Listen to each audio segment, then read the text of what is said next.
welcome to what's in the ballot, the RONGOTAI Electorate. So, rather than an election, which is actually a context of time. And we have, thank you for tuning in, and thank you for coming in person, all of our audience. Now we have a video to kind of introduce you to the electorate.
All right.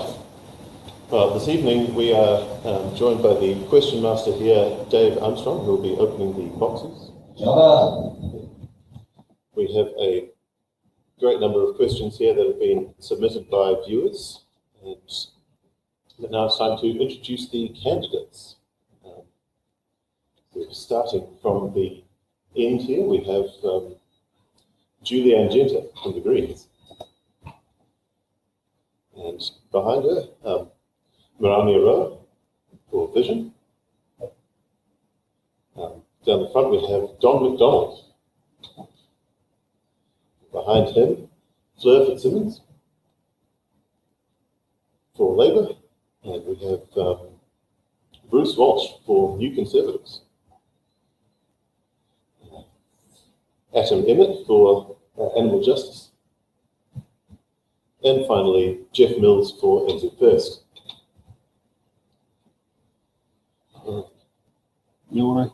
Who's going to go first for the opening statements? So we'll have the opening statements for the candidates now.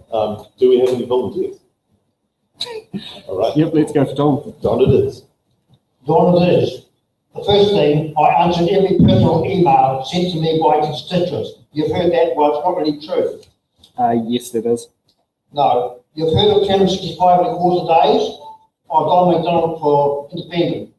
So impossible to calculate the day of the week next month, 28, 29, etc. Awful calendar, it's confusion. 99% of the population probably can't remember appointments and even know their phone number. It's a bad problem. I go for 366 days, minus 6 days every 8 years, and so on. Formula 12 times 6 times 5 plus 6. 100% of months will start on Sunday the 1st. That's the cycle. We will work 4 out of 6 days, yes. No Thursday. They haven't arrived and I haven't had an update yet. And the dates nicely repeat. 90% of months will all be 30 days. That's easy. Identical page. December 36 days. The 8th year, 30 days. The 800th year. Syncs perfectly. The Gregorian year. 365.2425. Exactly. The year is a tongue twister. 999. And clock more horror. 10.15 anti-meridian when you visit the dentist. 1000% friendly, social organised. I have a 1 minute speech. Well, I'm well over a minute. But anyway, I've got another one is band motto. Only self-select, only 4 lines self-select because they're stealing from poverty. And you can't win. It's so much, millions on advertising. And independent for RONGOTAI. And I went to Island Bay yesterday, and it went quite well. I think that's your minute. Yep. Yeah. Oh, just for the candidates, when Sam holds up his hand, that's 10 seconds to go. Not 10 seconds, 5. 5 seconds. Right. Excellent. All right. Thank you, John. They're all given up. Here we go. thank you all to our hosts and our online viewers, especially to It's in the Ballot.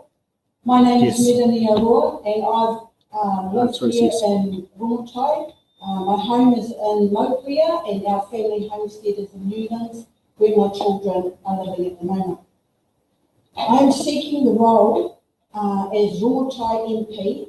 My purpose for standing is I am a people politician, not a career politician. So I carry a fresh approach to represent you, the voter. I am a faith-based politician who holds godly principles and values. I'm solution-focused to work from the grassroots, ground force, to speak on your behalf, to take your voice to Parliament. Vision New Zealand believe in sustainability, protecting our environment, and put an end to climate change overreach. We will develop our own climate change policy that encourages reduction of real, measurable emissions. Then to remind ourselves that we are all equal, so no race-based policies and no to co-governance. There are many issues in RONGOTAI today. Party vote Freedom New Zealand, vote Roa for RONGOTAI. Thank you. Anyone else? Alex, Geoff. My name is Geoff Mills. I'm standing for New Zealand First in RONGOTAI. My wife and I and family lived for many years in the RONGOTAI electorate. We live in the City Heights area. So this election, I'm standing for New Zealand First as a candidate for RONGOTAI, mainly in the hope of encouraging more people to give the party vote to New Zealand First. I believe that this election is the most important election in our lifetime. And I know we hear that every election, but this time I believe it really is true. I believe that this year, this election, our democracy itself is under threat. And so it's very important that everyone, by all means, give your electorate vote to my colleague, one of my colleagues here, but the party vote to New Zealand First. Thank you.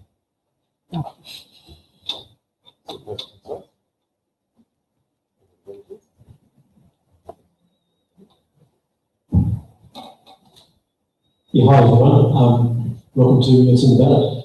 My name is Bruce Welsh. I'm a candidate for New Conservative, but I'm actually asking for your electorate vote. Turn yourself up. I live in Karuna, have done for 30 more years. Raised a family there, been involved in the community in all sorts of ways, from committees to coaching football to coaching maths. But also I have a business that's based in Karuna too. I'm an architect with an office in Karuna and do a lot of work around the area, going out and meeting people in their homes, talking to them, what they're trying to achieve, making a difference for those people. And that's really what I want to bring to RONGOTAI as an elected MP, to be able to make a difference, to bring the problem-solving skills of an architect into this electorate and solve some of the problems that we're facing. Thank you. There's more to go. Alex, hold it like an ice cream cone.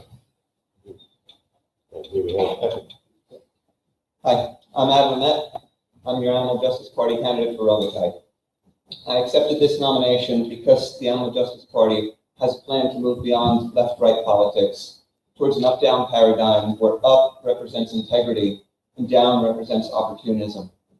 What brings us together as the Animal Justice Party is our values, such as equality, compassion, and nonviolence, and our knowledge, passion, and drive for pursuing evidence-based policies around animal agriculture and wider issues of animal exploitation, and how those issues impact governance, economics, housing, infrastructure, environmental conservation, individual human rights, and social issues. On all other issues, we're not here to pretend to be leaders who know everything. We're here to serve as representatives who are willing to listen, willing to learn, and willing to challenge our own beliefs. More than any election in New Zealand history, the only wasted votes are votes for incumbent parties. Thank you. Come on. Tēnā koutou, tēnā tātou katoa, namihi nui ki koutou. My name's Julianne Genter. I'm standing to be the next MP for RONGOTAI. No, that's Julian Genter. Is my mic not working? No, online for your Fleur. Oh, Remote editor for your Fleur, not Julianne. right. Okay. Yeah, and I was just telling you that. Yeah, sorry. Your time starts again. Okay, great. Anyway, my name is Julianne Genter. I'm standing to be the next MP for RONGOTAI. I'm an experienced Green List MP, and I live up the road in Genter with my 2 children and my partner. And for the last decade, I have fought for progressive change for our communities, both as an MP and as a minister. Last term, as Minister for Women and Associate Minister of Transport and Health, I managed to challenge the bureaucracy, challenge our Labour colleagues, and deliver real gains for pay equity for women in traditional and female-dominated industries, closing the gender pay gap in the public service, fought for a huge increase to funding for primary maternity and changes to lead the emissions reduction work in the transport portfolio. But Greens have not yet been in cabinet. We have the experience, we have the policies to achieve action on climate change and justice for our communities. We need more power than that major vote. All right, now we have lucky last. Right. I just want to start by acknowledging Sam for putting on today's candidate debate and also for your work in making sure that people in Newtown are caffeinated on the Saturday morning at the Newtown Just Road. move that's a good shot because, yeah, perfect. Go ahead. Which is much appreciated, particularly after Good Friday night. I am standing for RONGOTAI as the Labour candidate, the new Labour candidate. My background is as a trade union official and a trade union lawyer. I've been involved in litigation for caring support workers to be paid while they're sleeping over, on the right to strike, on equal pay for social workers. And I also set up 26 for Babies, the campaign coalition for 26 weeks paid parental leave for our smallest members of society. I've been a Wellington City Councillor, and in that role I took local representation very seriously. I personally answered every single personal email, text message, or phone call that I received. Because I know that a local representative must advocate on behalf of people, no matter what their background or their politics. And that's the approach I will take. I have the privilege of becoming your local MP here at RONGOTAI. Kia ora. Thank you. Now we've met the candidates. Let's learn a little bit about the electorate. So let's find out where the RONGOTAI electorate voters are based. Now, the RONGOTAI electorate is a unique electorate. It is in 2 parts, Eastern and Southern Wellington and the Chatham Islands. Starting west of the Chatham Islands, you have the southern half of the Miramar Peninsula, including the suburbs of Strathmore and Seatoun, the northern half of the Miramar Peninsula, which includes the suburbs of Miramar, Mapua and Karaka Bay, and includes Mount Crawford. After that, you head across Evans Bay to capture the suburbs of Rosenef and Haitara. Then you cross the town belt into Newtown, which also includes Vogeltown, Mornington, Kingston and Berrinpore. Then you get to the southern part of RONGOTAI electorate, which includes Houghton Bay, Aotearoa Bay, Island Bay. And you're wondering what's unique about the RONGOTAI electorate? Well, it's one of the few electorates in the country that has 2 airports. Also has multiple hospitals and Wellington Zoo. Indeed. Questions that we think that you'll be asking after tonight's show. Are Kiwis prepared to see New Zealand's residential house sales reach 30% to overseas buyers in order to have a tax cut? Perhaps. Should landlords have their rental property tax deduction linked to having a valid housing certificate fitness, in the same way that a taxi must have a valid COF to charge fares? And now we get on to the questions. So the candidates have they have a minute to answer a question of their choosing. They don't know what's in the boxes, but they'll have a chance to find out soon. We've also given them a couple of cards. One is defer, which if you don't want to answer a question, you can give it to another candidate. And there's also a button, so Two. two buttons. So yes, if we have if we have people who want to expound on a point made by someone else, after their answer, you can use your button card and add to that question. So who should go first? Yes. Let's start left to right for now. So Julie, we'll get you to pick a number. Hold the mic up.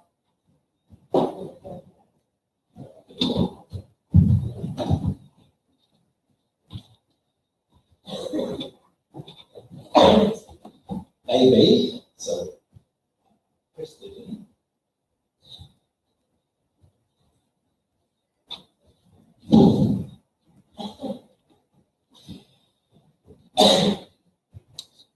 Scroll right.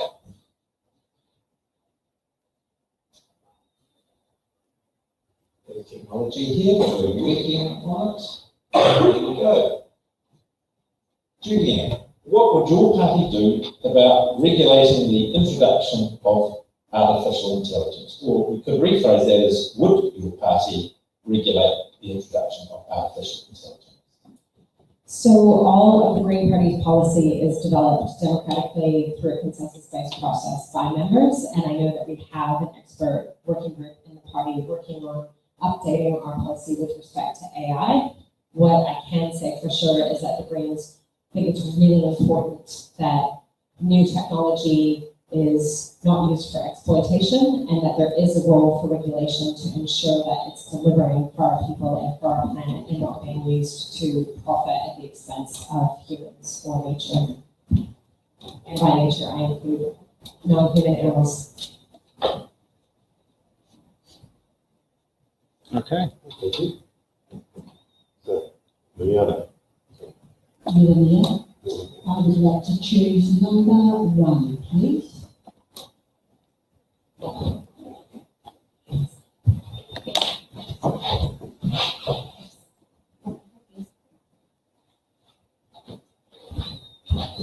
Scrolling going on, number of box number 1. Don't press box number 1, just press the letter on the card. Otherwise, you're going to spend a lot of time scrolling around. Thank you, Sam. So we're going to press V and Merania. In your opinion, what do you think will be the main issue that will decide this election? Thank you for the question. For me, and especially in this electorate, the housing, there are many issues faced by our RONGOTAI residents, and aside from He did say the letter. and south and cost of living and house, my I focus think is it's fee, more but he did around, say it. all around the cost of living. So for Vision New Zealand, we want to look at checking and making sure that there are tax rebates. We've got 25k. There'll be, for the first 25,000k, there'll be no tax. We're looking at tax relief on benefits, superannuation, and also with the student loans.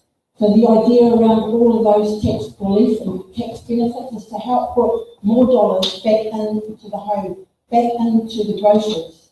And so we believe that's what's going to address the cost of living secure.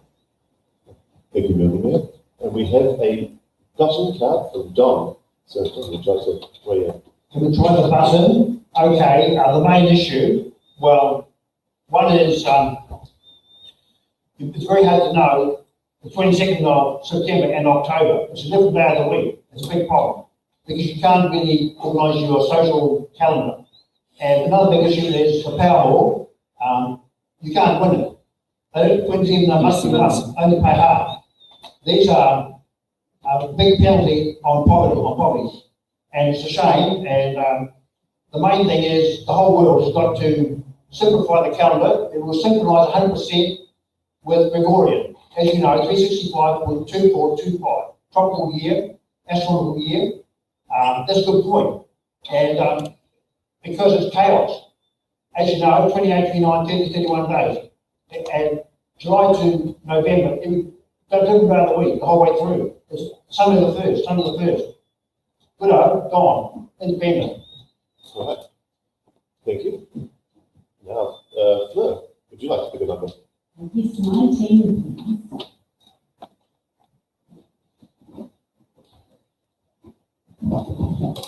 Would you like me to control the screen?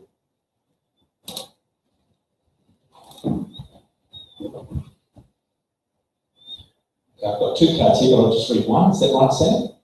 There shouldn't be two in there, but okay. I'll just take the top one.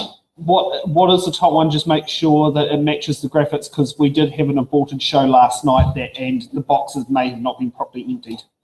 Okay, it's not a P, letter P.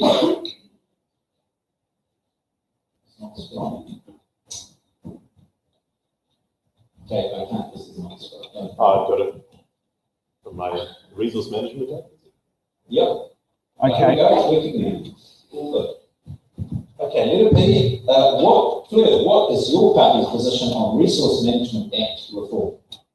Well, just being reformed in a way that I'm very helpful, and I think what it does is it balances protection of the environment, biodiversity, but also allowing more housing in intensification. It also has special provisions for ensuring that mana whenua are well represented in planning decisions, and it provides P for making Papa. those decisions clarity about who to speak to within mana whenua, and I know that that is a very welcome development. So I'm very comfortable with the reforms that have been undertaken, and I commend David Parker and the many people in the public service who contributed to them, and there's a huge amount of work that has gone into that. Alex, next up will be Don. Don. You first. Next up, Don. Yeah. Oh, so we have a button. Oh, we've got another button. We Yep. do have a button Bruce. for Yep. Okay, I'd just like to add to that my comments on the RMA reform. It has happened to a degree, or it's still in process, but to me it's going the wrong way. We started off with a fairly hefty RMA Act, and now we're split into three hefty acts. So it's not getting any simpler, it's not getting any easier to understand. And really the RMA needs to be simple, needs to be understandable, and needs to be locally driven. So those principles I don't think are actually working with the RMA, with the revamp as it's happening. It's just getting more complicated and spread out, more people involved, more hierarchy to go through. If you want to just alter a building, it's going to get harder and harder. So yeah, those principles should come through. Thank you. And now we have Don. I'd like to hold question number 10, please. Question number 10. So I don't know what it says.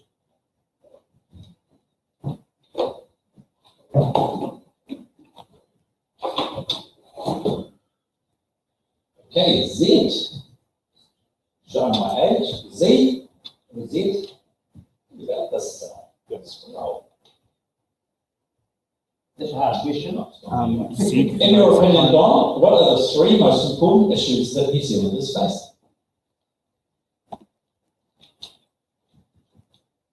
Yes, the Dave, three most, you remember box 19? the three most important questions voters face, I've answered that before, so I'll have to broaden it. Let me see. Poverty, no alcohol, no cigarettes, no gambling, no noise, things like that. No festivals. Well, yes, festivals, but not the loud music one, because it's dead. I believe in national foundation for the dead. This is very important. So you can hear the question, and I have the paper in front of me. The most important issues. Well, you know, you're buying a lottery ticket. You're a loser because you can't win. They spend $1 million on advertising, and I could have deferred, but I didn't. Thank you. Okay, thank you. Bruce, it's your turn. Okay, thank you. Number 28.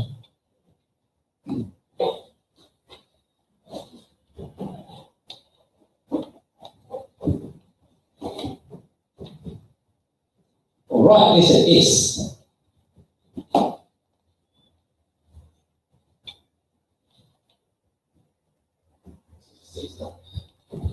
I've got it. Okay. This is Bruce's. Bruce, how has New Zealand changed since you were a child? Has it changed for the better? New Zealand has grown, obviously there's more people, population has increased quite a lot, but also we're a lot stronger and more independent in ourselves. And though, and so the other thing just to do that, which is on the good side of things, that we've improved with better rugby players too. So we are getting better. But equally, on the other side, I think we've forgotten about family, we've forgotten about the values that built New Zealand, all the effort that gone into that. And that's made us worse. That those values that we built off is what we need to keep growing. Importance of family, importance of community, of working together. And we need to develop that stronger and build a community on that. So in some areas we've got better, in some areas we've got worse. Thank you very much. Merania, you had the button. Sure. So since the beginning, I believe that this country has changed, and not for the better. I remember earlier days under the government of Labour with Norman Kirk. Those were the days when people's voices and we all shared the same equal living environment. So, Vision New Zealand have now introduced a family empowerment policy. We focus specifically on the family and strengthening those that are more vulnerable. We believe if we can strengthen the family, then we can strengthen your community. If we strengthen your community, then that must impact on this nation. We will do that through grants that we have available, grants that start at the age of born, when they're born. So when a child is born, there's a $5,000 grant. We've just had a comment online saying can't be here, then can you they are guys given hear? a weekly benefit, which will also help toward building their wealth. We believe then that this Can you will hear help on the to stream? relieve the pressure Volume on good. young families today, so that parents don't have to worry about added costs of just living and getting by. Times have become too hard, and it's now we need a change. We need to take our country back. Vote vision and party vote freedom. Joy. Alan, you have the next number. Thank you. Go with number 2. Number 2. Okay, number 2 is letter AA, and the question is, the statement, opposition do not win elections, governments lose them. Do you agree with this statement? AA. I believe there's truth in that. This election, I think, is partly a confidence vote for or against incumbent parties. And they've demonstrated just a shameless enthusiasm to fail hard and learn Graphics nothing. and what's on screen And are partly both a test different of to what confidence among voters was the question on who the have a card. larger than usual choice of new parties, all of them competing for 5% of the party vote. I know a lot of people are concerned about wasting their votes for new parties for fear of letting the wrong incumbent party win. No, But more than any time in our country's No. history, the only wasted votes are votes for incumbent parties. Thank you. And lucky last, Geoff. 17.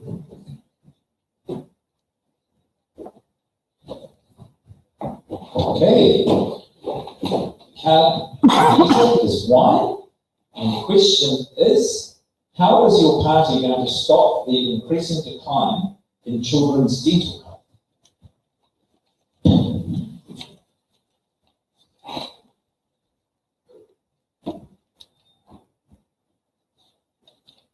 Well, New Zealand first puts New Zealand first and New Zealanders first. So health is a very important part of New Zealanders' health. There is a problem with children having far more dental problems than they should. So we do know that share is a big part of that, and so we would encourage parents really to take more vigilance on their children's diet. To avoid that. Thank you. All right. Let's keep going. And Julianne, you have the list. Oh my God. 14, Karuna Waiora. And Julian's question is letter H. Julian, do you believe that 16-year-olds should be able to vote? Yes, categorically yes. The Supreme Court has found that it's discriminatory for 16 and 17-year-olds to not be able to vote, given that they do have responsibilities to pay tax if they're working, and they have a whole lot of other rights and responsibilities. I think that the decisions we make now will affect future generations most of all, and it's really important that young people are given the opportunity to have their say in our democracy. Excellent. And John is using his second button. Second button, there is a condition. Maybe some of them can get, 16-year-olds can get a vote. But the condition is if they have convictions, no vote. If they join up and donate to a cause like a party or me or something like that, yes, if they show, if they're intelligent and show a keen interest in democracy, yes, they can vote at 16, but not blanket. Only good people, no prisoners. And I think it's a question for the audience. But this is a controversial question, but there's a lot of people doing a lot of awful things at that age. They got not much brains in their boots. Thank you. Any dimensions to this question? All right. So, Merania. Thank you. I will choose number 15.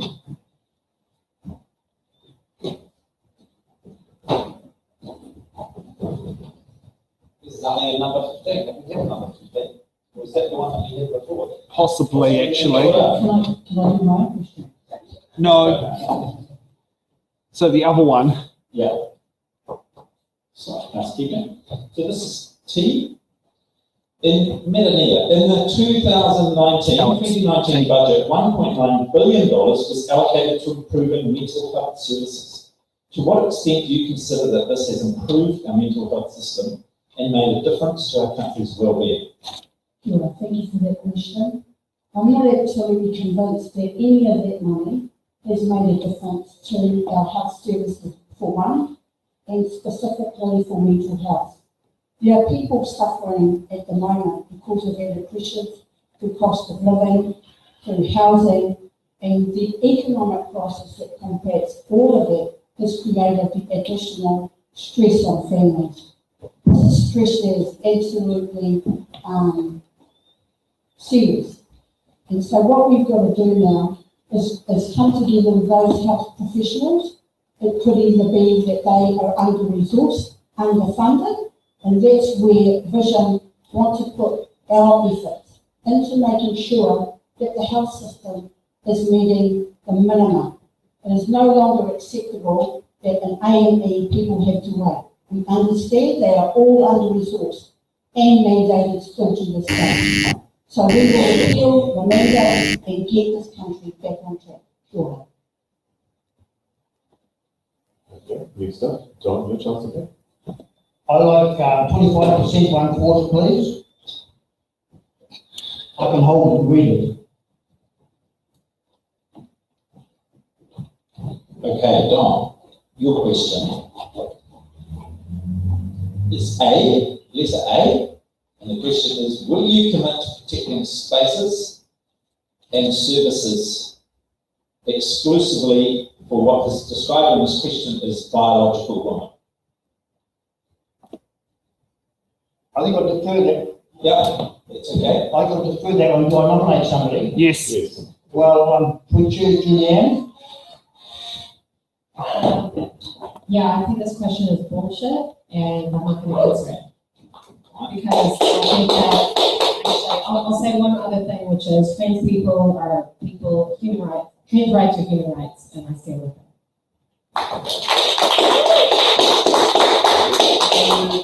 And Merania wants to do a button. Thank you.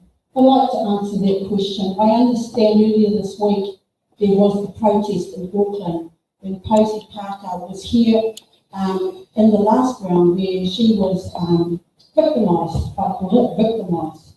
And I do appreciate it is about equal and accepting everybody for who they are. I understand recently that the lesbian community are absolutely up in arms and they expect that they then, ourselves as biological, myself as a biological woman, that our spaces should be protected. It's not good enough that I believe that my grandchild or my daughter can go into these spaces and not feel that they are safe. It is time to review what is happening, and we've got to make a choice, and we've got to come together, and we've got to make sure that everybody is safe. So that includes our other communities. It's not excluding anybody, pure. The floor is yours. Three, thank you. Question. Fleur is letter B. What is your party's commitment to conservation for the next term? Such a good question. One of the things that we're doing in conservation is a review of the Wildlife Act. And it's a 70-year-old piece of legislation that is not fit for purpose. We want to ensure that we talk to those who work in conservation and biodiversity and make sure that our legislation is actually fit for purpose and able to protect the many endangered species we have in New Zealand. So that's something that I think is going to be absolutely critical and will do a lot if we get it right for conservation. And key to getting it right is making sure that we hear the diversity of voices and that we engage constructively. And I have seen the terms of reference and the framework for that, and I think that it is well on its way to being able to do it. Adam, there's something to... Thank you. The largest threat to New Zealand's environment and biodiversity is animal exploitation, or what most people call animal agriculture, and unsustainable overfishing, or what most people just call fishing. The Animal Justice Party is committed to a just transition to give farmers the support and resources they need to transition to more sustainable, more ethical, and more profitable plant-based farming methods. Thank you. Bruce. Number 7.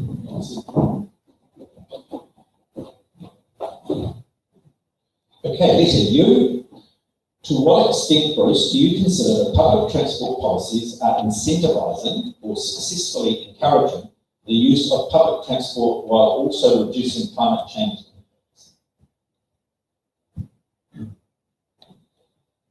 I think we're poorly addressing incentivisation of public transport. Public transport needs to be affordable, needs to be regular, needs to be reliable. To some degrees it's affordable, you could argue that, but whether it's particularly wanted, whether it's regular and reliable, those are questions that a lot of people face every day. Public transport is used primarily by, or to a large extent by commuters going into work and town and back each day, and it's really good for that purpose. Used a little bit by shoppers, people getting around, so it's quiet during the middle of the day. But in terms of a response to climate change, it's a poor tool in that way because it's got a limited appeal as to how many people are going to use it. And it's so many of those main routes at morning and night, and it's a little bit during the day. Oh, yeah, and Julia has... Kia ora. I just want to acknowledge that the current setup for public transport isn't good enough, and it's due to successive governments underinvesting in public transport and setting up a framework under which services were privately operated. The Green Party is absolutely committed to stepping up the investment in public transport and making public and active transport the priority for new investment in our cities, and regional rail the priority, along with publicly run bus services, intercity as well. We have so many opportunities to have a transport system that works better for our climate, for people, whether they need to drive cars or not. But the current Labour government is not doing enough, and they just doubled the price of public transport for most people in New Zealand, which I think is an absolute step in the wrong direction. And only a vote for the Green Party is really going to get the sensible and future-focused public transport that we need. Okay. Adam. Thank you. Let's go with number 9. 9.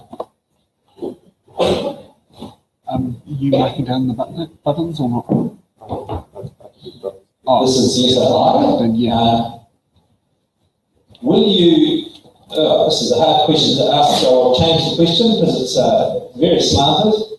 Do you think the curriculum in primary schools is sexualised? And if you do, will you abolish it? Yeah, so Animal Justice Party doesn't have a specific policy on this, but we're guided by the values of equality and nonviolence and such. And we're looking for evidence-based methodologies and these types of things. Yeah, I understand how the terminology of these questions can be divisive, and I think there is room to teach age-appropriate relationship material that's socially acceptable in sex ed classes. And I also think there's some components of these curriculums that need to be exposed and discarded. Thank you. Thank you. 21. 21.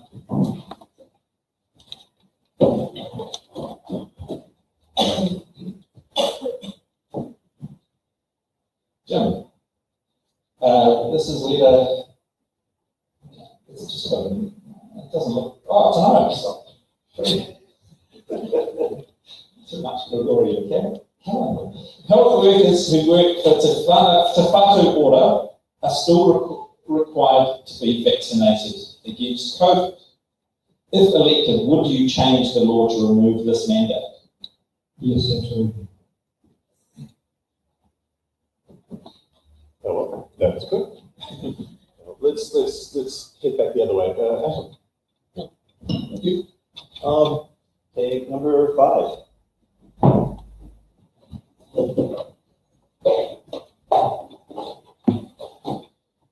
Okay, this is letter D. Our country was deeply affected by the Christchurch Mosque massacre. What is your party's policy on gun control, and do you support the gun register that was established? Again, our party, Animal Justice Party, doesn't have a specific policy on this at the moment. Any policy would be guided by our values of equality, compassion, and nonviolence, and the best evidence-based methodologies. Having said that, personally, I like guns. I think it's unfair to conflate gun violence with the horrible mosque killings. That was a horrible, horrible thing. And just to equate that with, in any way, with safe, responsible, law-abiding gun owners, I think is skewing. I think it's poisoning the well on this topic. Thank you. Okay. Yeah, I just want to say that responsible gun owners have nothing to fear from a gun register, but it's not the only thing we must do to make sure that nothing like the Christchurch Mosque massacre ever happens again in New Zealand. It's not enough to just have a gun register. We need to work on social cohesion. We need to look to end poverty, and we've got to make sure that our communities are strong and resilient and inclusive. And some of the questions in this debate go directly against those principles. Okay. Bruce. Number 6.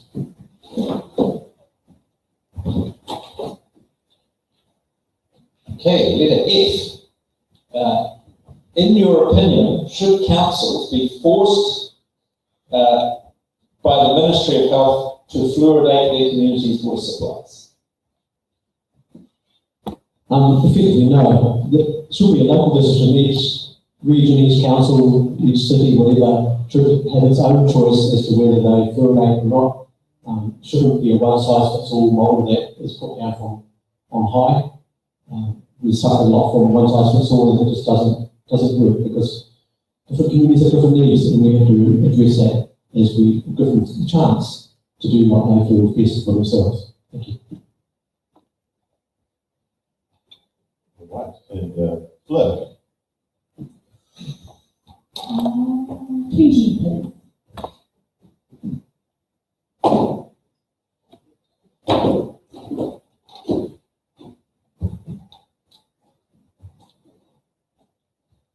Okay, this is letter G. Is government spending on cycling and cycleways a waste of money? Please explain your reasoning. No. It is a good use of money because every person we have cycling is somebody that's not in a car. They're helping reduce emissions and they deserve to have safe infrastructure. I support government spending on cycling and cycling. Now, Don. I can't see the box. I think I have number 1119. Number 1119. Number 11? Yeah, it's 19. Line 11 is 99.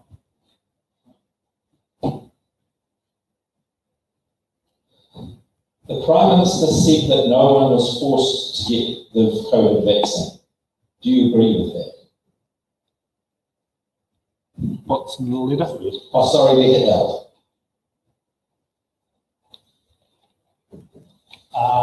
Forced to get the COVID vaccine.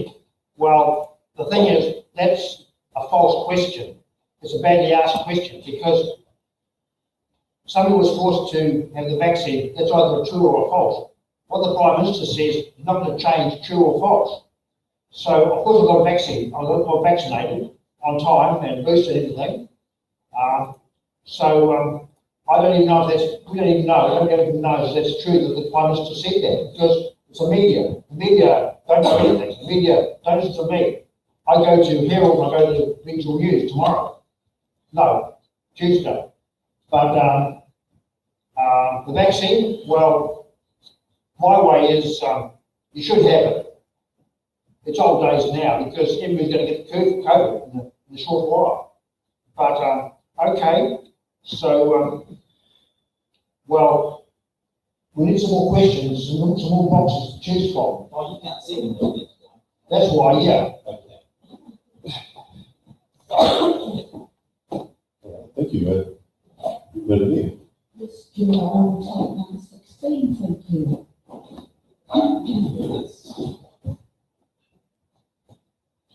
Number 16 is letter C. What will your party do to make it easier? Will your party make it easier for asylum seekers to enter Aotearoa? Yeah, thank you for that question.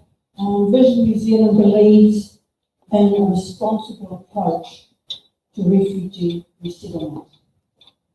We believe the current number of 1,500 refugees per year is appropriate in a country as small as New Zealand that has an infrastructure that is already strained. So we want to make sure we have a duty to first of all look after our own and make sure that there are those that are already here that are taken care of. Sure.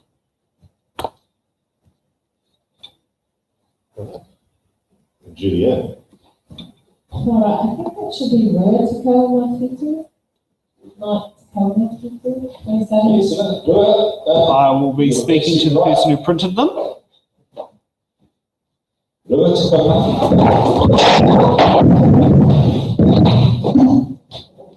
we go. Broken chair. Right. Thank you. You all right, Dave? Yeah. No, I'm absolutely fine. Sneaky little speaker there.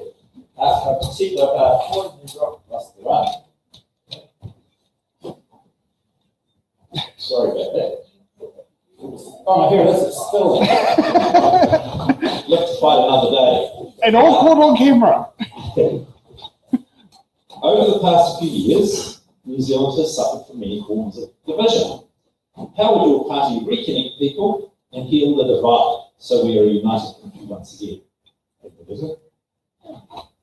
Well, I mean, it's interesting because I would say the last election, it seemed like New Zealanders were more united and agreed than they've ever been because more people voted for, one party than never voted for. So I think, I don't know about division. I think that we're facing some really challenging times with the climate crisis and starting to feel the limits of our natural environment. And several decades of neoliberalism has led to a horrific divide in inequality in wealth and income. And we haven't yet had a government that's had the courage to reverse the harms that were caused in the 1980s and 1990s. And so the Green Party's proposal to have a guaranteed minimum income funded by a wealth tax and ensuring that the wealthiest 1% corporates pay more than their fair share so that we can all benefit with better infrastructure, better public services, free dental for everyone. Lift people out of poverty with guaranteed income, and then we can take action on the climate crisis together. Okay, then over to you, Geoff. Four.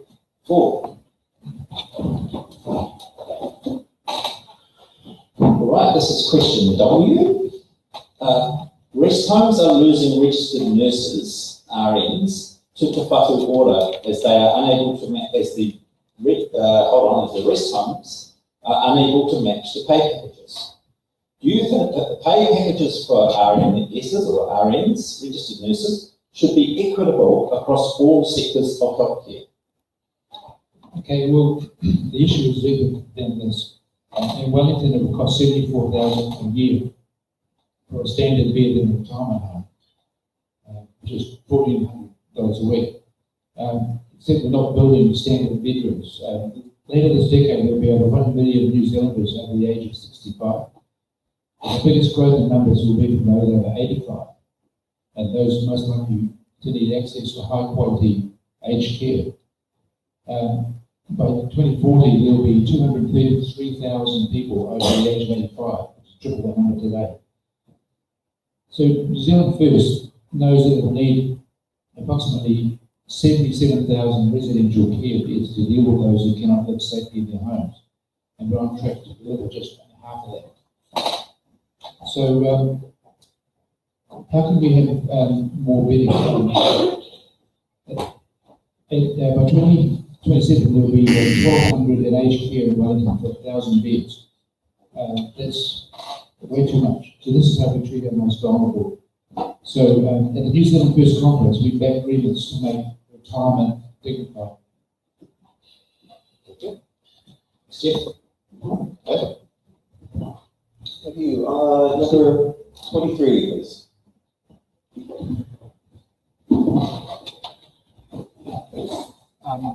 Last round. And this is letter J. Property investors often outbid first home buyers at house auctions.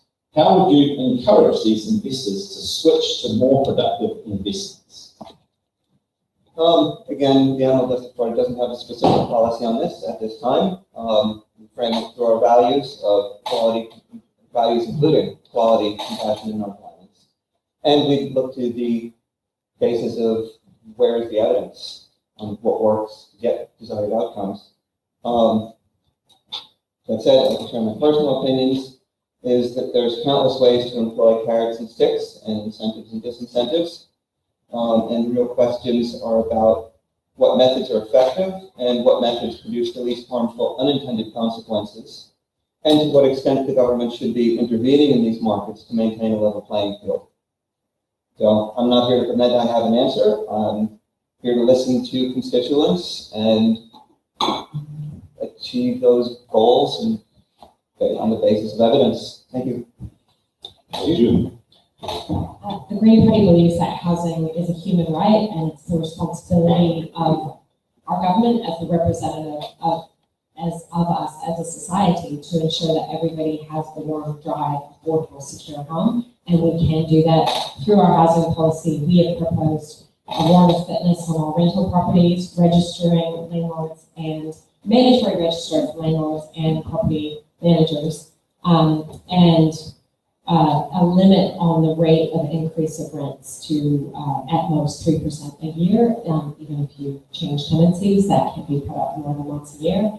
And if we do that and we massively increase the scale of public and community sector home building within the existing urban area where people want to live and have good options for transport, we can start to ensure that we have enough homes for people who want to rent, that are secure and affordable and healthy, and that there's more homes for first-home buyers.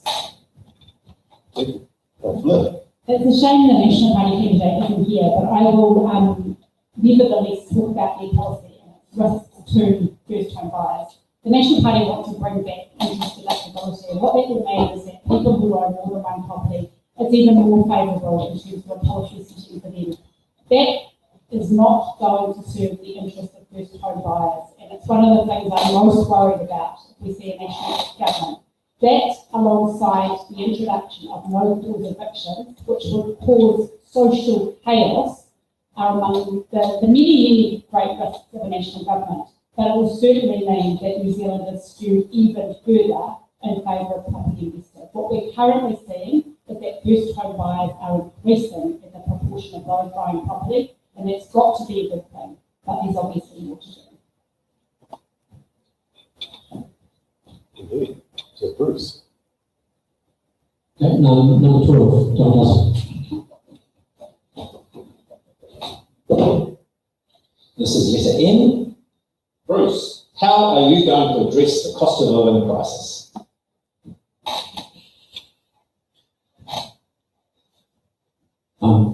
Personally, that is a little bit difficult on a good start, but we talk a little bit by providing community meals and that goes.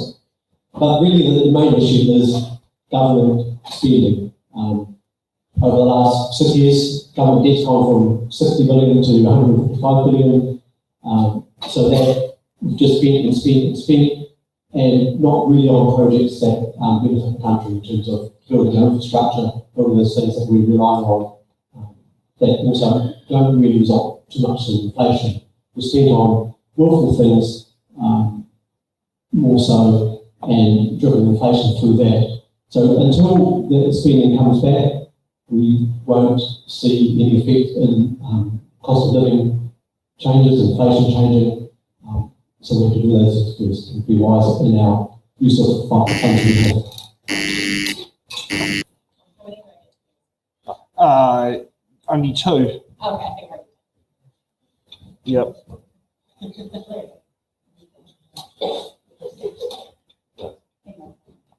Oh, well, Please speak to God at Chair Dave. I'd rather you move it forward about the conversation. I've been in touch with the question askers union, and it's still trying to give me a tip. I should have hold it properly, but okay.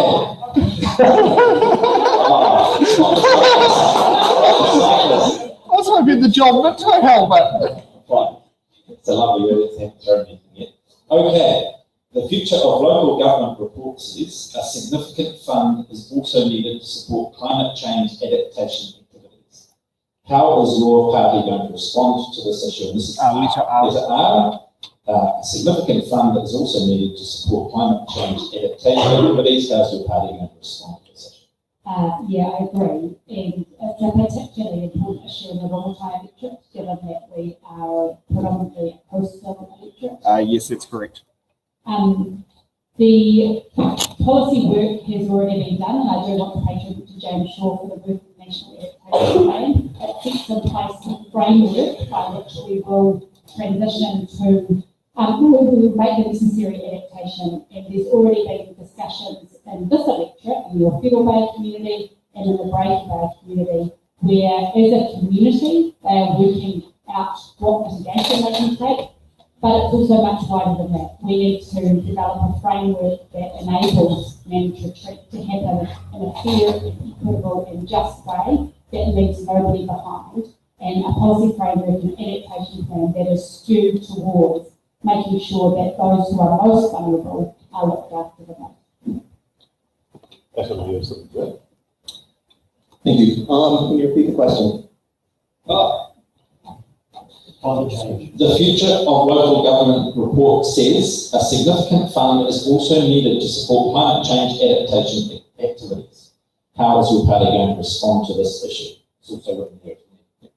So, first of all, I can't believe, I'm shocked that a government report recommends significant government funding. Who would have thought? Seriously though, at the center of virtually all environmental problems, we find animal exploitation, or what most people call animal agriculture, and unsustainable overfishing, what most people just call fishing. In New Zealand, this is disproportionately large piece of the environmental problem pie.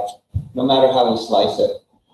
Ministry for the Environment emissions inventories say that half of New Zealand's greenhouse gas emissions are from animal agriculture, and only the Animal Justice Party is committed to a just transition to give farmers the support and resources they need to transition to a more ethical, more sustainable, and more profitable plant-based farming methods. And unfortunately, this is something the incumbent parties are reluctant to acknowledge and more reluctant to address. Now we have Don. I'll try the top question, Tacoma Wha, which is not correct. They don't know how to count. Tacoma Wha. Well, they don't know how to count, do they? Tacoma Wha, 24, and it's letter E. What is your party's position on 3 waters? Well, you're not a party, Don, so Don, what is your party's position on 3 waters reform? And do you have an alternative funding model? 3 waters reform. Well, I say greedy me lawless for cars. Climate change go back. 3 waters, that means I must wash my car. I must have a long shower. It means co-government, well, that's meaningless. Co-government, it's not a plain talk, so I don't say these things. 3 waters, well, that's the different colours, red, white and blue or something. And water is scarce. Water comes down the river and you've got to reticulate it. Well, that's going to cost. You've got to send it from the mountains to the bathroom. That's quite a huge cost in purifying the water, fluoridating. So this water is a bit of a problem, which everybody wants to talk about. So that's not a good question for me. The thing is, you want to wash your car on the lawn, and okay, well, I'm not a good answer either. Good idea. Sure, I'll take the Karuna one, please. Tacoma Waiora, 18. That is letter X. Merania, John Ken F. Kennedy quote said, ask not what your country can do for you, ask what you can do for your country. Sure, love the question. Right, I haven't finished. Do you agree with that quote? I absolutely agree with that quote. And I am a living example, along with Freedom, New Zealand and Vision. That is the reason why we are standing. We are standing for a country that is in absolute chaos. We're standing for a country that is in crisis. We're standing for a country that needs better health, better housing, and attention to cost of living. If we're not doing our part, then no one else will. So I'm encouraging families, I'm encouraging those parents that want to see a change for the future, for our future generations to become active, get involved. Actions speak louder than words. Party vote Freedom, vote Roa for RONGOTAI. Kia ora. All right. Julianne. Else.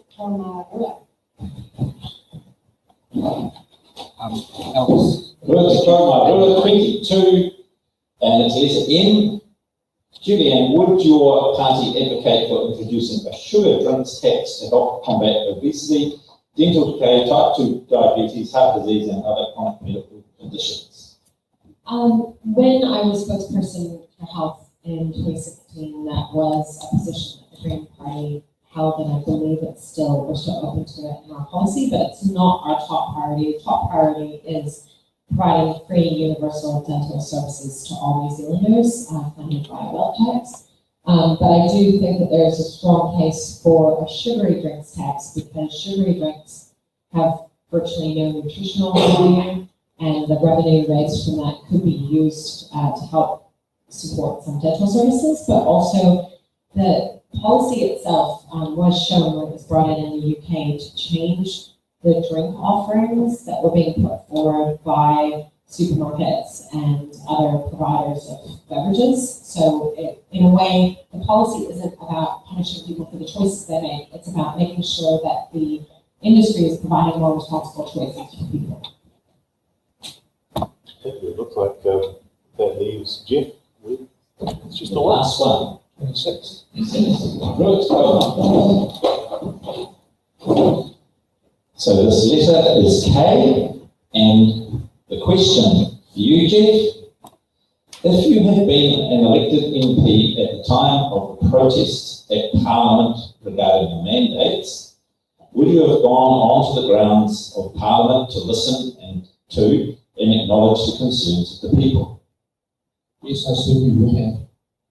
And of course, the Right Honourable Winston Peters was the only major party leader to do so, because they deserve to be heard. We may not agree with all their diverse views, but treating them the way that happened caused grievance, and not many parties do.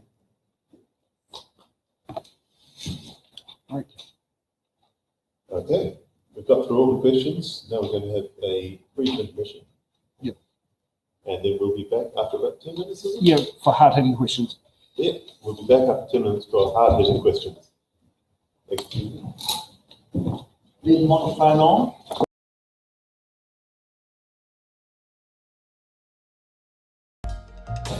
And now it's time for hard-hitting questions.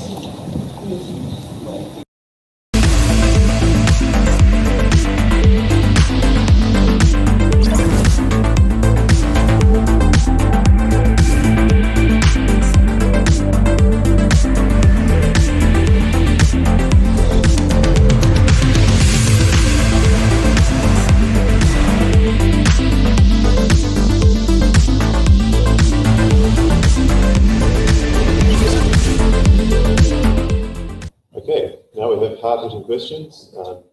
This one, each candidate is invited to answer each of these questions.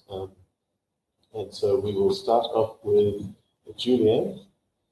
And the first question is, how have you helped in the past and how will you support the community in the future ensuring a National Heritage Park and former Defence and Corrections land on Merania Roa? So I haven't had any involvement in this to date, and I think it's really important to me that we recognise where Mana Waiora and Ngā Puna Waiora have a right to land and to use that land as they see fit. The history of our country is sadly one of colonisation where there was a lot of land theft and land taken, and the Green Party has a comprehensive policy for Hoki Whanau Mai, which shows how we can start to redress some of that. So I would really defer to my colleagues like Tim Capol, Nico Winiera, people who have, Nico in particular has connections to the Tamati Whanau of this area, and I think we need to talk to them and be involved with them in whatever use is determined for the future of that site. Sure. So previously, before coming to Wellington, I worked 19 years with Department of Conservation.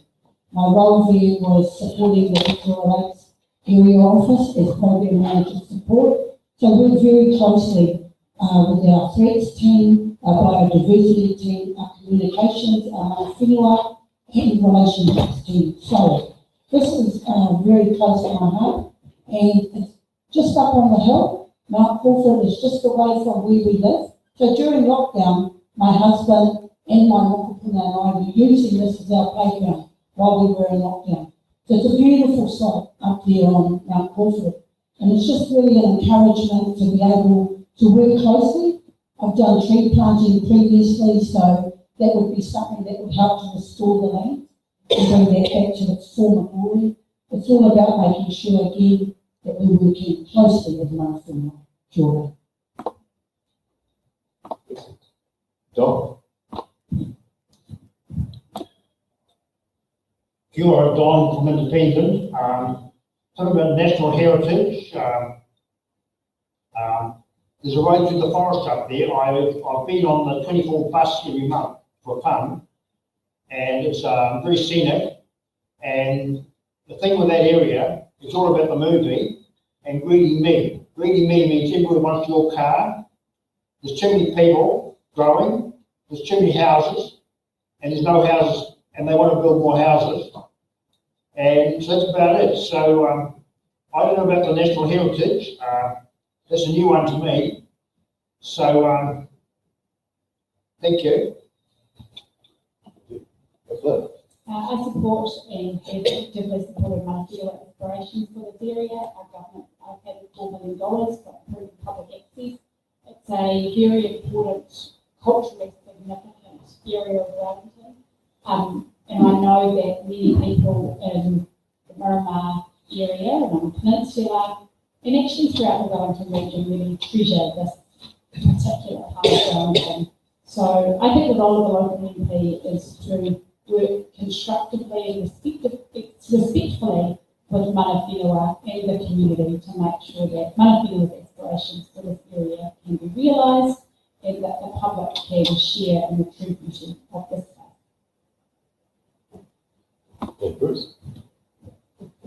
So I agree with Fleur as well, the part. It is really about working with the local community, with the owners of the land, with the people living nearby, to put in place the best thing. The process has started, it also needs keeping along. It's been taking a long time, so yeah, it's just advocating for that local community, going out, talking to those groups, getting to know, find out what the hold-ups are, and pushing those through so some reserve can be set in place. Thank you. And Animal Justice Party doesn't have a specific policy on this, again, but my own personal opinion is that so far as we can push towards that with respect to local residents, with respect to traditional land use, with respect to all the native animals that would enjoy the area, we support that. And my role, whether I'm an MP or not, my role would be listening to the stakeholders in that, listening to their needs and just helping advance that moving forward. Thank you. New Zealand First has been highly supportive of retaining what's Peninsula as open space, and credit where credit is due. Minister David Parker made the right call. Port Nicholson Block Settlement Trust wanted 800 apartments on top of Mount Crawford, despite the entire area being zoned open space for 30 years. We also need to praise former Mayor and New Zealand First Mayor candidate Andy Foster for holding the line on Shady Bay and Mount Crawford. Most of the 90 hectares of land has been promised since 2011 by government, city and regional councils to become a heritage, ecological and recreational park because of all the important power and military sites on the peninsula and its visual prominence. So yes, New Zealand First fully supports the community on Watts Peninsula. Okay, and now the second hard-hitting question. How have you helped in the past, and how will you help in the future to resolve eastern suburbs transport problems? And let's start off with Geoff. Well, I personally have not helped, but New Zealand First does not believe in cycle as a solution or also fantastically priced light rail. Former Finance Minister Michael Cullen observing that light rail is an idea whose time has passed. We'd scrap, let's get Wellington not moving and turn it on its head so that it serves us rather than consultants feeding on dreams. Australia's light rail construction costs $125 million a kilometre. The 12-kilometre Sydney to southeast Fleur is out to be $250 million a kilometre. So we are not in favour of that. So as a warning, the Auckland one was estimated at $168 million a kilometre, but that's now over $600 million.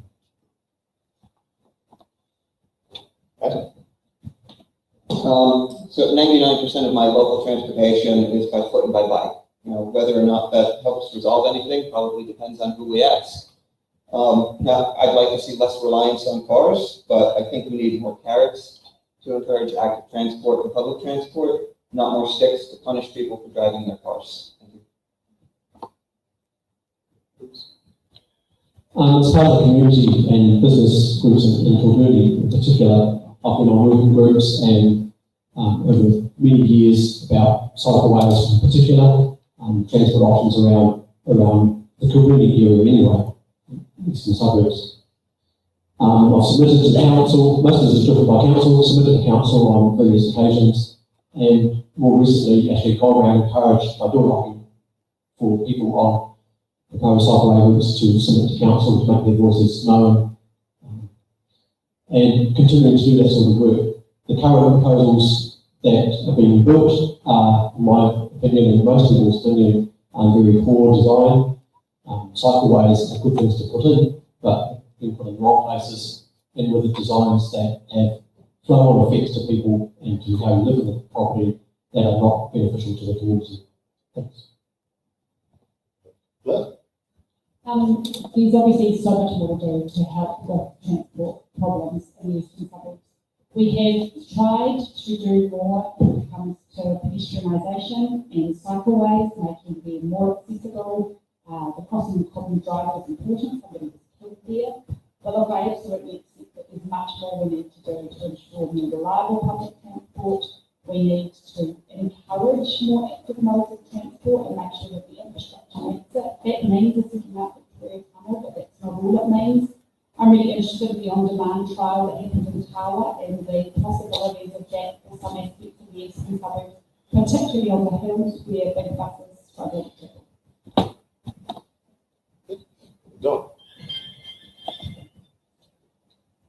Don here, eastern suburbs transport. The answer is 2 cars. I don't say 2, I mean there's too many. Petrol is finite. It will finish suddenly. Suddenly you're gone and then you'll be where to go. Inadequate public transport. Because the rich people require to drive for pleasure. They decide they'll go for a drive. I used to do that. Don is busing walk. Cars, what's this? The cars on the road is going to be a kilometre wide. There's going to be so many cars, the road's going to be a kilometre wide, and you'll die if you get to the other side because a bus will hit you. So you can see this happening in Newtown. Time is up, Don. Yeah. So I'm an advocate for using public transport. It's our only means. We've only got one family car. But in regards to the eastern suburbs transport problems, I'm an advocate to reduce how often we are using our cars. And any future infrastructure or housing developments will only impact our electorate and our ratepayers. So I want to ensure that these costs are supported by a sound and viable long-term plan, and that everybody has input into making those decisions.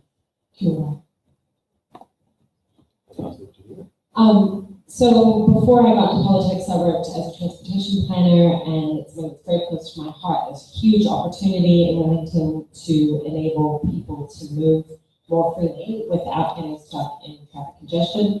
To do that, we really have to push the dial on increasing the frequency and availability of public transport and making sure we have a joined up network of safe lanes that people can use, bikes, e-scooters, or other micromobility, including mobility scooters. The council is starting to roll out that network, but they're nowhere near complete, and it's just a transitional temporary network. I see a huge opportunity for getting electric ferries up and running to the eastern suburbs within the next 3 years by redeveloping the Merania Roa and getting services back to Seatoon. I think it would be, if they're connected up well with electric bus or shuttle services around the peninsula, it could be a game changer. And I really think that the priority for big investment needs to be light rail, both in the south and eventually to the east. Okay. Now we get to the time when we hold it up closer. And now we're getting to our private members' bills. If you're an MP, you can submit a private members' bill, which could well become law. So each candidate has 2 minutes to sort of introduce what they would sort of introduce first as a private members' bill, and we'll start again with Julia. I actually have a members' bill in the ballot at the moment, which is to recognise the right to a healthy environment under the Bill of Rights. And that's something that has been talked about for quite a long time.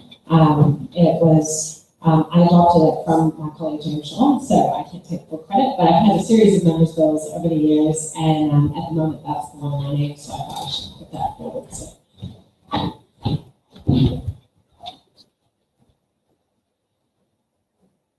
Right, Merania.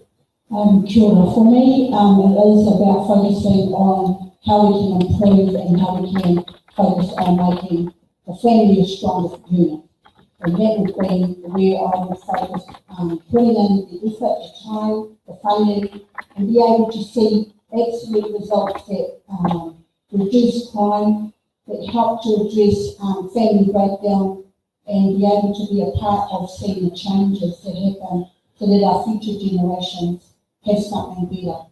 It's no longer acceptable that we're in a society where we're still struggling, and that needs to come from the ground up. So that is vision, that is freedom, party vote, freedom New Zealand. Kia ora. Okay. John, what private members bill would you introduce? Private members bill, yeah, I hope so. Yeah, I'll do that. And the question was, year 2000, it was a little while ago, year 2000, it was called Y2K, year 2000, 2K is 1,000. And this was 1999, the world was very anxious about planes in the air, were they going to come down? And all the computer programs were in danger. And the milk company didn't know what day the milk was. And Since I split the graphic. the formula, now, you've got a calendar, the Western calendar is called Gregorian, it's very complicated. 12 months, 4 weeks, 7 days, that's a start. Then January, February, March, you have to add 3 days for January, nothing for February, 3 days for March, and 2 days for April, and things like that. It goes all over the place. Then times 4 years, after 4 years, you have a leap day, that's an extra day. After 100 years, you take one off, and after 400 years, you add one off. Okay, the thing is, the formula is not good. It's all a mess. Now, obviously, this my calendar proposal has got 366 days, which is 12 by 6 by 5, plus 6. Okay, now what else? The formula, another formula, A equals pi x squared. You know the circle. Well, A equals pi x squared, this area for a covered circle on a sphere. I worked it out, it was a cover over. So that's a simple formula. So like here, it's the same as E equals MC squared. Now what else? That's about it. So this is where my private members got it. We'll have to go to the whole world. But we're going to start it in RONGOTAI because of subgroups and things like that, and 8-hour day. The clock is also in chaos because you had 24 hours, AM, PM, anti-meridian. Time is up, dawn. Fleur. Well, one of my favourite things to do as a trade union lawyer was to come up with ideas for members' bills and then charge MPs into adopting them. Awkwardly, despite the fact that there are many things that need reforming, when I was a city councillor, one of the councillors, Councillor Malcolm Sparrow, resigned partway during the term. And through that process, we uncovered the fact that city councillors cannot refuse to receive the remuneration from a city councillor who resigns during the term, but before there's time to do an election. And it needs to be shared out among the city councillors. Now, we all agreed to donate the money, so it wasn't an issue. But during that time, I tried to get this addressed to a complaint to the Regulations Review Committee of Parliament. Unfortunately, that complaint was unsuccessful, but during some of the media that surrounded that complaint, a journalist asked me if I was ever in a position in Parliament to introduce a member's bill to address this, would I? And I confidently said yes. And obviously, I could be in a position to be a member of Parliament, and I want to be personally my word for that would need to be.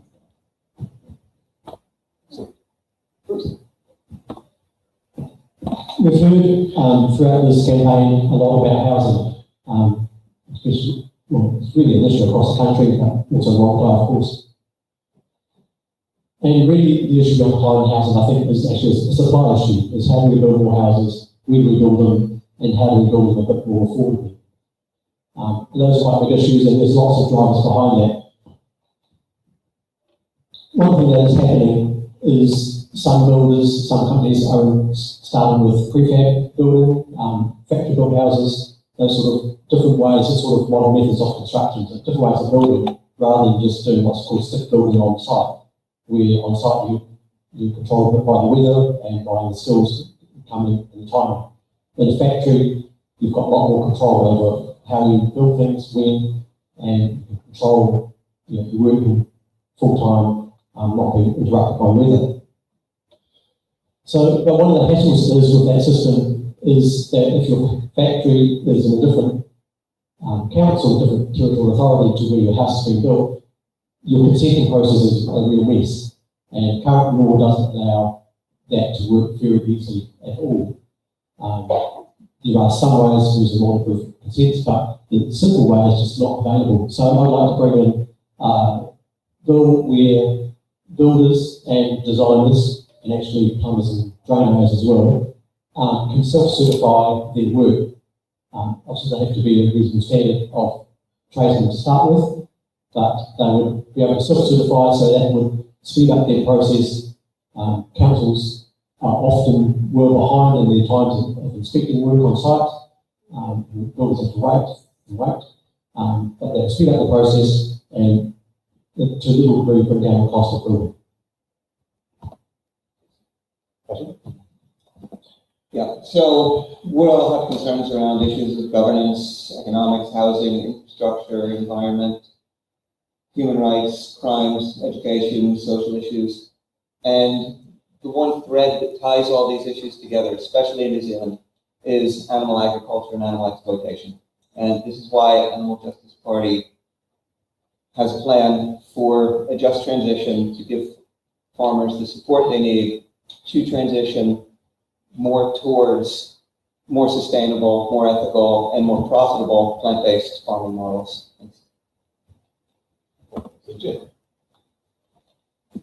When I was a teenager, finishing high school down in Timaru, I became interested in learning to speak Maori, the Maori language. And there was no way of doing it. I searched the local bookshops and eventually found one book that I would to teach yourself. So I think it's very important that Whare Maori is actually taught by professional teachers, and I'd like to see this done in New Zealand. So my private member's bill would be that the government will provide the necessary funding to work towards the training of qualified teachers in the Maori language, the Whare Maori, with the end view of making it available to all New Zealand high school students wishing to take it as a subject. It's unique to New Zealand and should not be allowed to fall into disuse. It should not, however, be compulsory, but be an optional subject for those interested in becoming proficient. Fantastic. Now we come time to the candidates' closing statements, and we'll start on Geoff's end. How many minutes? Hamish, One. just 1 minute. So Geoff, I'll let you start. Okay, so if you would like to give me your electorate vote, I thank you for your confidence. However, your party vote for New Zealand First is way more important. Even if you've never voted for New Zealand First before, please do so this time in order to save our precious and hard-won democracy.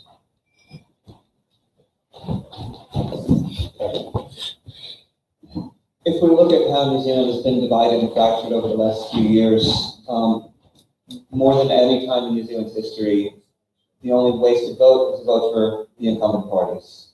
Any of the outsider parties is worth your vote, especially this election. Thank you. Bruce?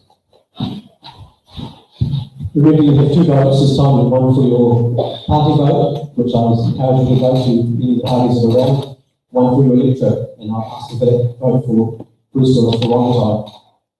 Remember, vote for someone, vote for local. If you want a local representative talking about local issues, you can't support someone in the major party who will get gobbled up with party machine and the party issues that the party will vote for. And also, if you want to vote for change, you need to vote for someone who is not in Parliament at the moment, but for parties not in Parliament, so that brings in a fresh idea, a fresh perspective, and a fresh voice for RONGOTAI.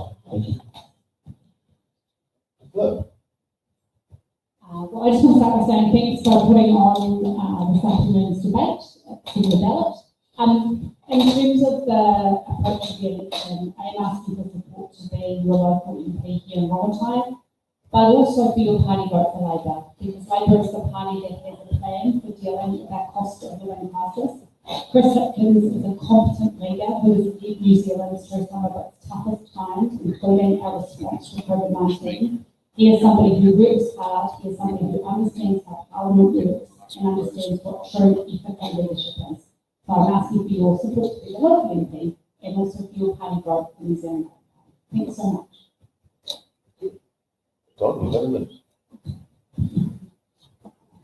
Yes, as for ACT, I never know anybody. I don't even know who the ACT MP is for this electorate. It's a list. The list is not really good. Gender doesn't know gender pay ratio. They brought gender pay ratio 1.58 times. Broadcasting standards. They call it 37%. But see, obviously there's a contraction there. Is a male or female higher? That's an assumption. Is it percent more? Is it percent more and percent less? It's not the same figure. And plus a decimal. It should be a simple. Electorate office, never answer. No electorate office in Newtown, they never answer. What's this? Eagle, Genter, Fleur, Wednesday Council. I did 3 times public participation in the last couple of months. I did 3 times to the committee. Go on. Well, it's independent. There are many issues today in RONGOTAI, aside from the health, the cost of living, and of course, housing. RONGOTAI has 55% of rental properties, and so housing and home ownership is an option. I'm confident that Vision will address this, and with our family empowerment policy to break the poverty mentality and get our country back on the road. This is why Vision and myself as your RONGOTAI candidate can make a positive impact.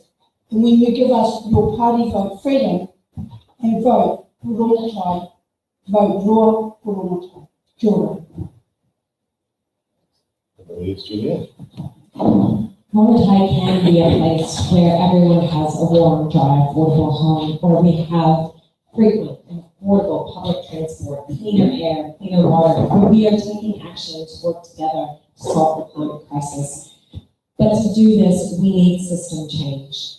We are not going to get it unless we fundamentally change the tax system to make sure the wealthiest 1% and big corporates pay their fair share, that we are funding our local government and communities to be able to invest in infrastructure and services that they need to live good lives. I have a track record in Parliament, in government, of fighting for our communities. I will continue to do that and to deliver a life where we can live in harmony with nature and with each other. Vote Julianne Genter for RONGOTAI and party vote Green. The time is now.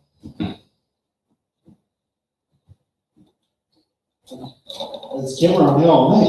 Oh, I was thinking I was getting on else, considering you're the host of the show for this one. No. I was going to say, which one on the control desk are we at the moment? Okay, maybe get the camera a bit more level up, but yeah, I'd like to thank the candidates for coming here tonight. Thank you for doing the tough thing about putting it on there. It's not easy standing for office, and thank you for being part of here. Can I also give a thanks to Alex for stepping in as one of the hosts, where you can just sit there and do that at night. Nick, Caleb, and myself, who were in studio doing different roles, and also for Ray, who is being our remote editor today, and Jill, who is at the same time doing the training for it. While we're also here, we have a little bit of a surprise. We have the Labour Party President in the room, Jill Day. We'd like to thank Jill Day for being an audience member in there. It's very good to have the President of a political party by. I'm not sure if we'll get much more opportunities like that. So, coming up at 7 p.m, you'll see me dress up into something a bit more fancier, and I'll be ready for the next round of It's in the Ballot for the Wellington Central electorate. So, and for those audience members here who want to see round 2 for the Wellington Central candidates, we're right here at the Newtown Community Centre. I think that's all what I need to sit there and say, and I'll hand the show and the reins back to you guys. Thank you for tuning in. RONGOTAI, you have plenty of options.